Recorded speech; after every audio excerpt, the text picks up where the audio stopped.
Hi, I'm John Messer. Welcome back to Understanding Your Church with Systems Thinking. And in this lesson, we're going to talk about what social systems are like. And so we'll talk about the characteristics of a social system, and then we'll talk about the behavior of a social system. So as we dive in today, let's just remind ourselves that social systems are systems. And we want to distinguish a social system from mechanical systems like a toaster.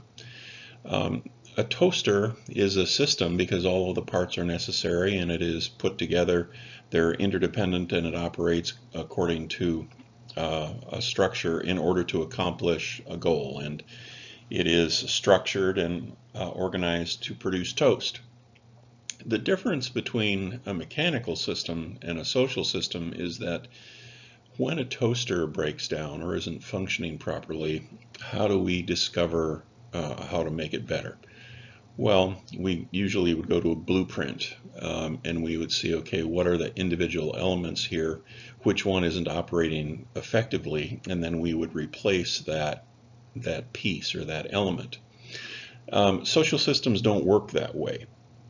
You know, what works for toasters doesn't work for churches, in other words. And so it's really important for us to be able to distinguish that although there are mechanical systems and natural systems like ecosystems and social systems, they don't behave the same. They require the same characteristics, they exhibit the same characteristics, but they do not behave the same.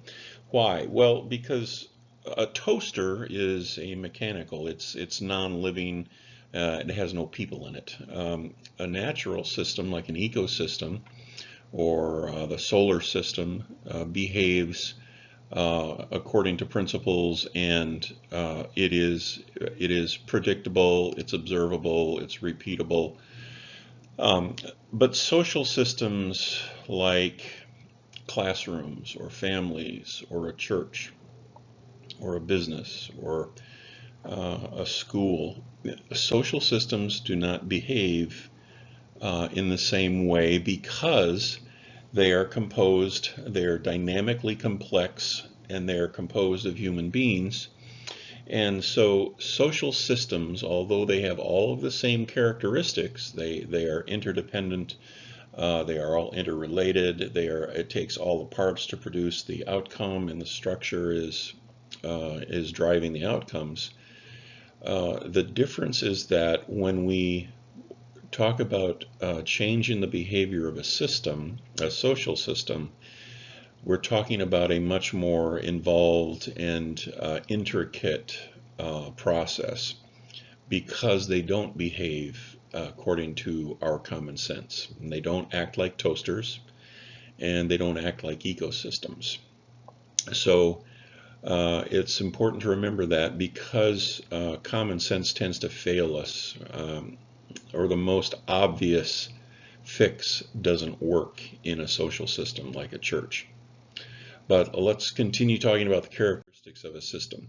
Um, Mechanical and biological systems, as I said, behave in predictable ways, but social systems don't because they're dynamically complex and they have human beings, and there are three primary principles that we will talk about that help us understand why social systems behave um, differently than mechanical and natural systems.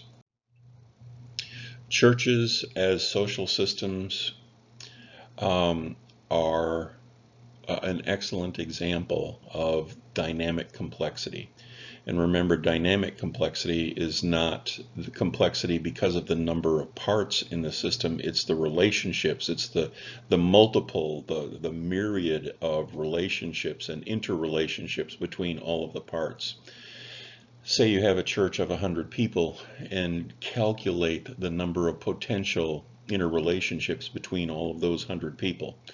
And it's enormous, and it's impossible to predict with human beings who don't always behave the same, who don't always make the same decisions. it's impossible to predict exactly what's going to happen, how the system is going to behave. Um, so when we talk about a church as a social system, we have to remember then that we're dealing with dynamic complexity, the interrelationships of numerous parts. And we also then remember that because we're dealing with human beings and not mechanical pieces, we're not dealing with parts of a car or parts of a toaster that can be replaced and it puts everything right again, that there are issues with being able to identify and to intervene in problems in social systems. And the other complex issue is that when we make a change in a social system, one change changes everything. And whether we recognize that or not, it's a principle that we have to remember when we're talking about system behavior. So as we dive into the reason social systems behave the way they do, just remember that dynamically complex human beings and every change changes everything. Churches as social systems um, are an excellent example of dynamic complexity. And remember, dynamic complexity is not the complexity because of the number of parts in the system. It's the relationships. It's the multiple, the myriad of relationships and interrelationships between all of the parts. Say you have a church of 100 people and calculate the number of potential interrelationships between all of those 100 people. And it's enormous. And it's impossible to predict with human beings who don't always behave the same, who don't always make the same decisions. It's impossible to predict exactly what's going to happen. Um, I hear things like, if we could only get rid of this, or if the boss would only do that, if employees would only behave like, or if only they would do something, then everything would be all right. Systems thinking is very clear that changing the person in the system, replacing a person in the system, rarely changes the system behavior. Rarely. Why doesn't that work?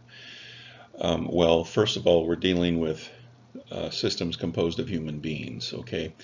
But also that's linear thinking. That attitude is basically saying, well, we see a problem, we'll fix the problem, and that will solve everything, and that doesn't work. That's also, by the way, essentially playing the blame game. That we'll look for the faulty part, we'll look for the part that's functioning wrong, and we'll replace that part, and that'll put everything right. And while that works for toasters, it doesn't work for churches. So one of the advantages of systems thinking is we don't have to play that game, which is so destructive in a church. Um, the dynamic complexity of social systems, as I've said, is a primary reason that doesn't work. But also, what we're going to get to next with system behavior is that they don't behave according to common sense. Social systems, whether it's a church or a business or a school or a hospital, they don't operate according to common sense. They operate in different ways, and that is where we're going to go next. And so, as we move on to behavior of social systems, just remember they don't behave like toasters. A church is not a toaster. It's not an ecosystem. We can't just take out the faulty part and replace it and solve all the problems. Social systems are unique special cases that require in-depth, very careful consideration and operate according to some special principles that we need to know as we talk about changing the behavior of that system. So, thanks for being with me for this introduction to system behavior, and I'll see you next time. Hi, I'm John Messer. Welcome back to Understanding Your Church with Systems Thinking. And today we're going to follow up on social systems and learn a little bit more about how social systems work. Primarily, we're going to talk about how social systems do not behave like mechanical systems or biological systems. They tend to act counterintuitively, and that's the key to understanding your church, is that your church as a social system behaves counterintuitively. So what does that mean? Well, Jay Forrester, who is the kind of the father of system dynamics, from which we draw our systems thinking, has identified three primary principles that inform us as to how social systems like churches behave, and they are all counterintuitive. So let's go through the three counterintuitive behavior principles. First, social systems are inherently insensitive to most policy changes that people choose in an effort to alter the behavior of the system. What that means is what we think will work rarely does. And that's because we are operating usually out of a common sense approach. We take something at first sight, we think, well, if we just do this, that will solve the problem. And of course, you hear the linear thinking in that, right? That's linear thinking. It's kind of cause and effect being very close in time. So if this problem crops up, we'll apply this fix and that'll solve the problem. Well, that doesn't really work. Why? Because in social systems, the causes and the effects of those causes are very often distant in time and space. In other words, what we do in one part of the church, a change that we make, for example, in the worship ministry, can very often have an effect that crops up months later in maybe discipleship ministry or in fellowship. And we don't see that connection. And that's why it's counterintuitive. We don't think that those can be connected, but they are. And that's because, remember, in a system, every part is connected to every other part, and they are interdependent. And so the fact that something doesn't happen immediately when we make a change does not mean that nothing has happened or that nothing will happen. But the point is that social systems like churches are really insensitive, that what we think is going to work doesn't work because we don't understand how the system is really working, which is why we have to carefully examine and model with the iceberg and a behavior over time graph and a causal loop diagram. We have to model how the system is actually working to understand where it will actually make a change. So going a little deeper on that, the true causes can occur far back in time and in a very different part. For example, I said maybe worship ministry they've made a change in worship ministry. You've changed the order of the service, the music, the whatever. And what happens is that 6 months later, we see that giving is way down. We don't necessarily make the connection between giving and the worship service change that was made 6 months earlier, but that's actually the connection. We may overthink the common sense approach and think that the apparent causes are actually what's doing this, and so we will try to make the worship service more friendly. We'll try to make it more accessible. We'll dumb things down, so to speak, or there won't be any challenging sermons. But what we recognize is that doesn't change anything because that's not actually what the cause is. So apparent causes are usually coincidental. If there's something that happens close in time and space, those are usually coincidental, and that's probably not what's really driving the behavior that you're seeing. So those coincidences are also the product of a feedback loop and are a product of the entire system's performance. So what we think might be cause and effect in close proximity rarely are. Let me give you an example from real life that I experienced. So we were trying to engage younger women in cross-generational discipleship groups. That was one of our big goals. And so we tried a lot of things. We tried scheduling, we tried special events, we tried asking what they wanted with a menu of options.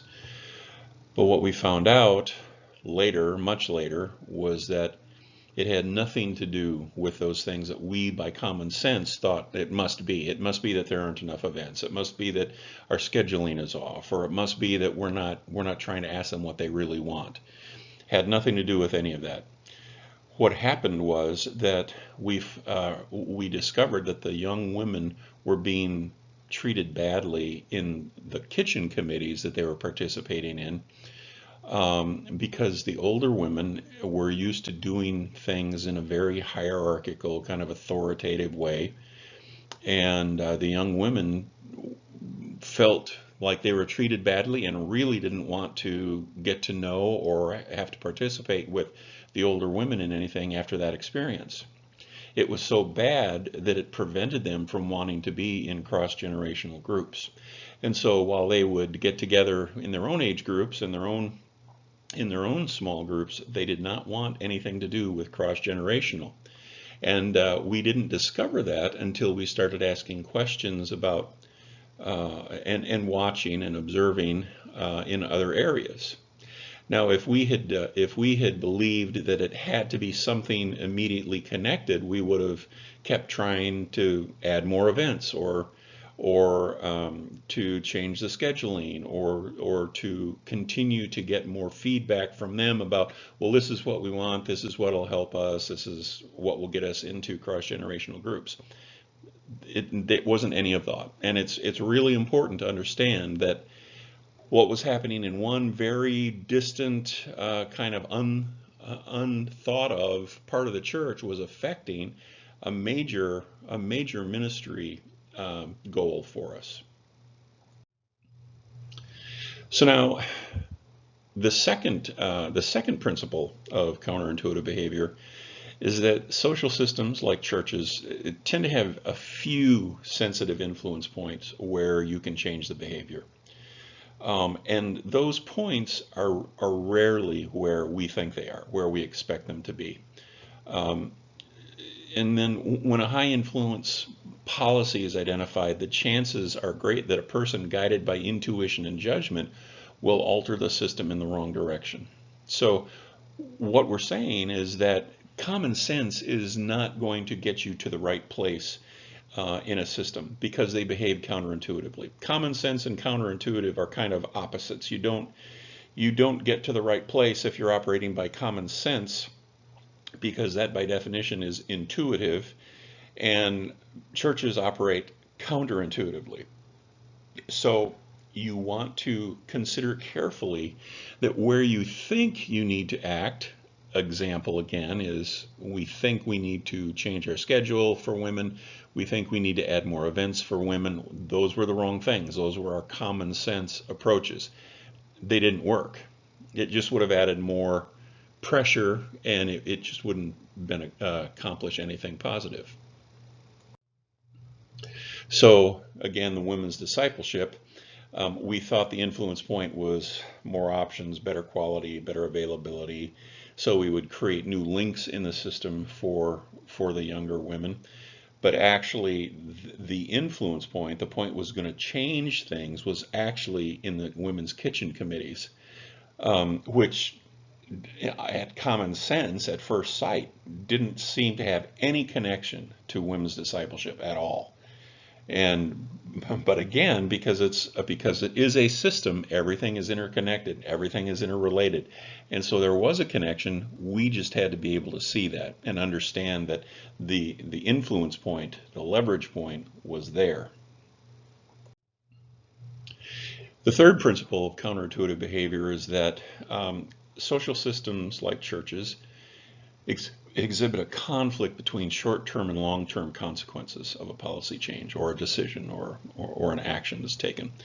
So what works in the short term often does damage in the long term. For example, uh, you can change a worship service to um, to alleviate complaints about the length of a worship service. There was a case where we had complaints that the worship service was too long and that we should shorten the worship service. Well, if you think through that, shorten the worship service to 45 minutes, which means shorter sermons, less worship, it just, quick. It's kind of a three hymns and a sermon sort of thing. What would that do? Would it alleviate the complaints for people who said it's too long? Yeah, probably. But what else would it do? Well, the unintended consequences of that is that people who are looking for more, who are looking for a richer, deeper worship experience, people who are looking for more preaching, or more in-depth preaching, are probably not going to like that. There probably will be an outflow of people who want more. And so it might solve the problem for a small group of people who are complaining about the length of the service, but it will do greater damage in the long run because you lose people because of the implications, the unintended consequences of making a shorter service. So let's talk about what that means.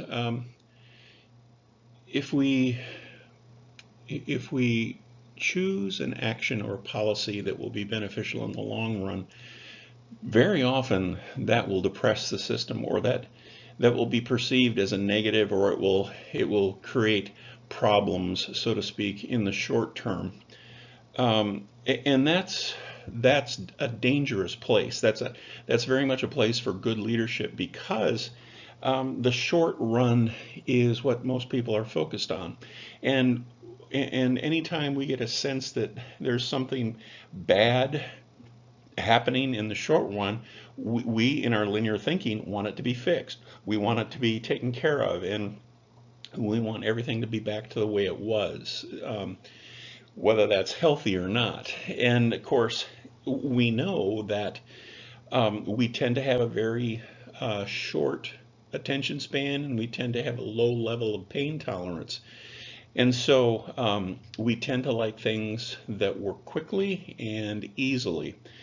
And for long-term solutions in system problems, we very often have to recognize that they take time to become effective, and that there's pain involved in that. And so we tend to not want to deal with those things. And so one of the things that I see in working with churches over and over again is that they're dealing with problems that are the result of making short-term solutions or implementing short-term solutions over the course of decades, again and again and again.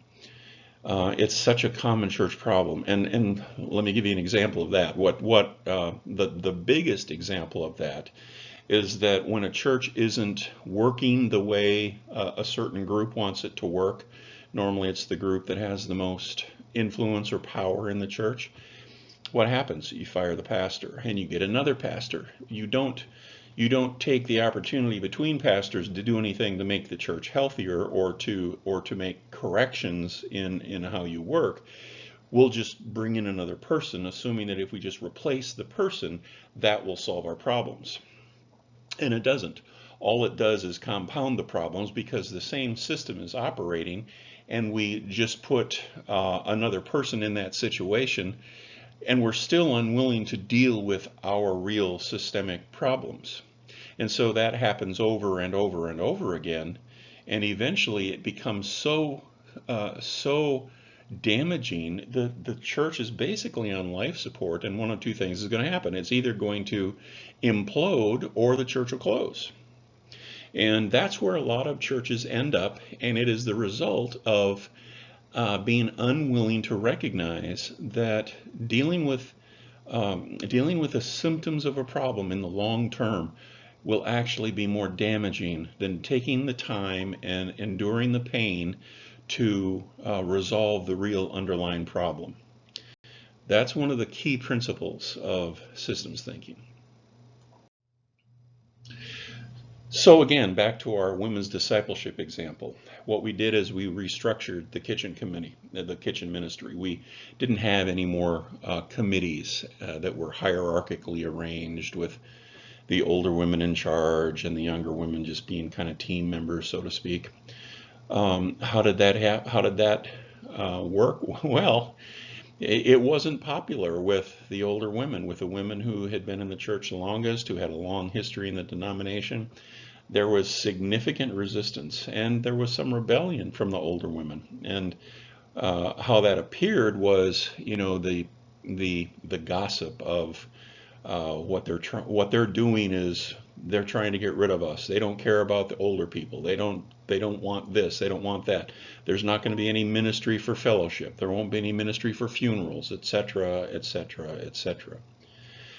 The point of that is that systemically, we're not blaming those women, but what we're recognizing is that is an attempt to return to equilibrium, to the way it was, to keep things the way it is, to eliminate long-term change by pushing back against the systemic change.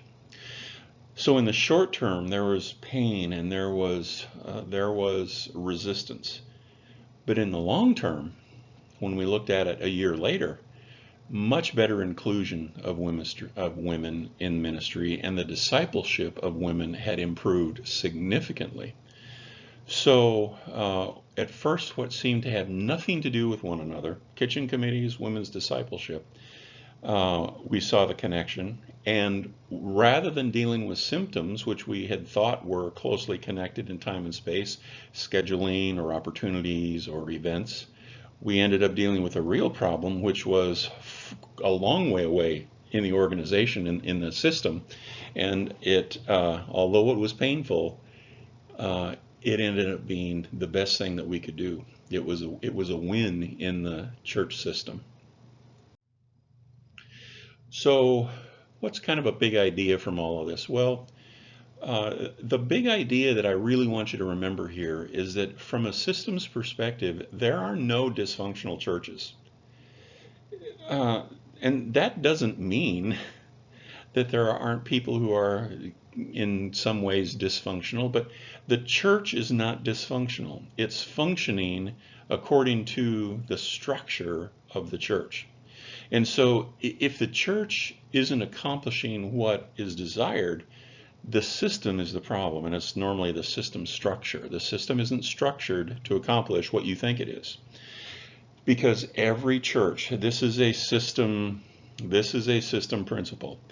Every church system is perfectly structured to accomplish the outcomes that it's producing.